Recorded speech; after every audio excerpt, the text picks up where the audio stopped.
Welcome all. We are here today to unveil the next sign in the Black History of Manchester series.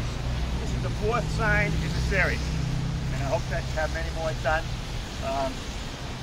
These signs were made possible by the City of Manchester's Community Improvement Program and also by a grant from the American Rescue Plan Act 2021.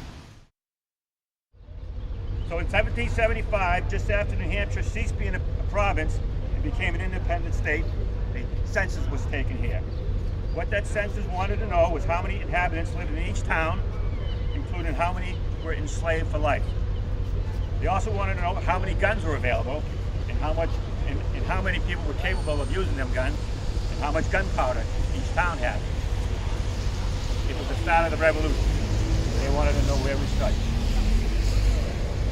In that 1775 census, Derryfield, now Manchester, came back as follows. The total population was 285 inhabitants. That's not many. We were a very small town compared to Dumbarton and Goffstown and Bedford. They were larger. Of that 285, 140 males, 142 females, and 3 enslaved blacks for life. It was unknown how many were capable of bearing the arms. Of the 140 males, 2 free blacks named Caeser Harey and Caesar Griffin owned property, and they were free. This sign tells part of their story. So if I can have some help to unveil a sign from anybody here named Garrett, can help unveil a sign. Come on! Where's Danny? I know you will. Here we go. Come on. I'll do it. My daughter, she's visiting from Denver. She did grow up here, was born here.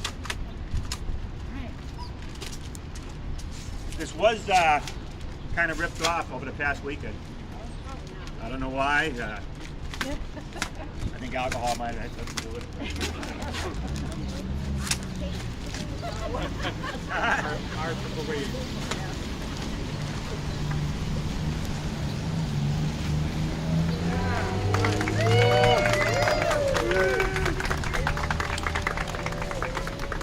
So this sign tells part of the story of Caeser Harey and Caesar Griffin, the first 2 black property owners in Derryfield, as far back as 1756. Caesar Griffin owned 54 acres of land to be black. It's unknown where he got the money or where he came from, but he does show up in the tax records here. He was paying taxes. He was involved. I'm pretty sure he was able to vote on things, but most property owners back then were able to vote on things. And he owned 54 acres of land. That became 100 after a while. He had a farm, apple orchard on it. They all had apple orchards. I don't think everybody was eating apples. I think cider really was what the apples were for. But his story's here. He had children here. His children are probably the first born blacks in the town of Derryfield. This is the first ones that I see recorded. Caesar Harey, he came just a little bit later, and he was an escaped enslaved from Salem. They're not sure if he escaped or he just wandered off or whatever, but he ended up here in Manchester, and he's believed that he squatted on some land by Lake Massapequa,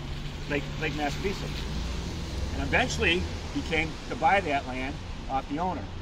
So like it's on here like 8 pounds or something like that, or 4 pounds, and these maps show where they live. This first map of Derryfield, I'm not sure how old the map is, but it was drawn after Manchester came about because it shows downtown Manchester.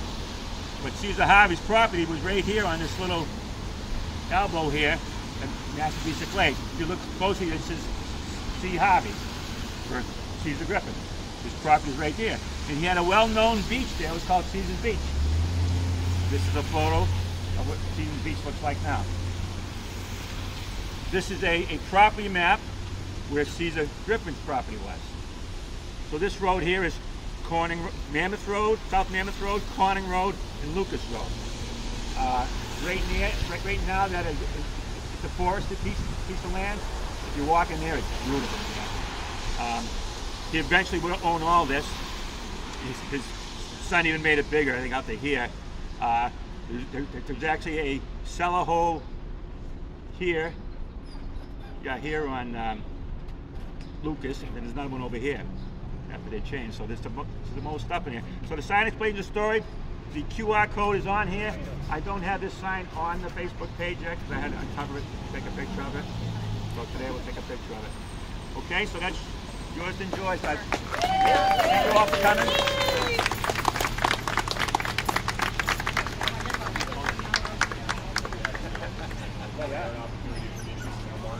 Sure. So, my name is